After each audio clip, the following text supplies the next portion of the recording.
Hi කොහොමද යාළුවනේ අද මම ඔයාලට කියලා දෙන්නේ Facebook මොනිටයිසේෂන් ඔන් කරගන්න කොහොමද කියලා. ඉතින් ඔයාගේ Facebook එකේ මේ වෙද්දී මොනිටයිසේෂන් ඔන් වෙලා නැත්නම් ඒක ඇක්ටිව් කරගන්නේ කොහොමද කියලා අද අපි බලමු.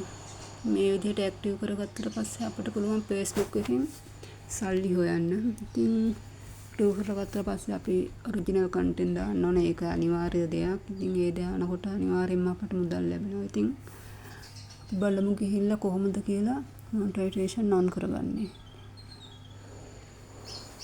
මගේ මේ ප්‍රොෆයිල් එක ඇක්ටිව් වෙලා නැහැ.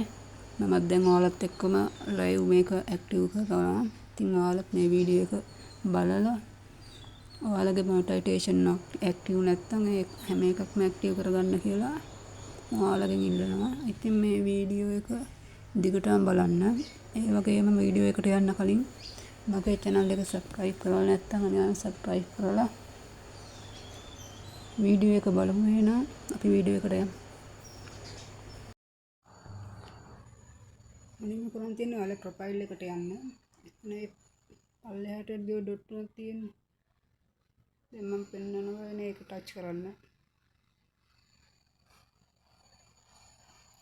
මේක ටච් කරාට පස්සේ ප්‍රොෆයිල් ස්ටේටස් කියන එක ටච් කරන්න.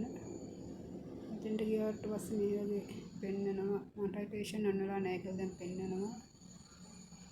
accommodation වගේ කොළ පාටින් පෙන්නනවා කියලා පේනවනේ. මොනිටයිසේෂන් වලට අපි ගිහලා බලමු කොහමද කියලා. පේනවන්නේ මේ අලු පාටට පෙන්නන්නේ. දැන් අපි කොළ පාට කරගත්තම තමයි ඒක ඇක්ටිව් වෙන්නේ. අපි බලමු දැන් ඒක කොහොමද ඇක්ටිව් කරගන්නේ කියලා. යන්න Google එකට ගිහිල්ලා ටයිප් කරන්න branded content Facebook කියන එක කියලා. ඊට පස්සේ මේ ඔයාලට පේනවනේ. සර්ච් කරද්දි මේ උඩම තියෙන මේතලා ලෝගෝ එකත් එක්ක. ඊට පස්සේ ඒක ටච් කරන්න. ඊට පස්සේ පොට්ටක් වෙලා යනවා. ඊට පස්සේ ඔයාලා මෙන්න මේ වගේ තැනකට අරගෙන එනවා. ඊට පස්සේ පල්ලෙහාට යද්දි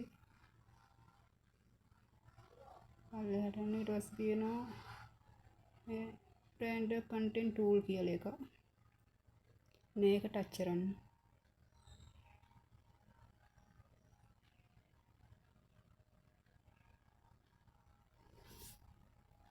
ටච් කරාට පස්සේ මෙන්න මේ වගේ තැනකට එනවා.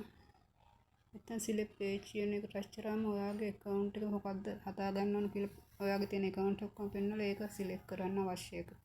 ඊට පස්සේ ඒකට දාලා submit කරාට පස්සේ මේ වගේ තැනකට එනවා.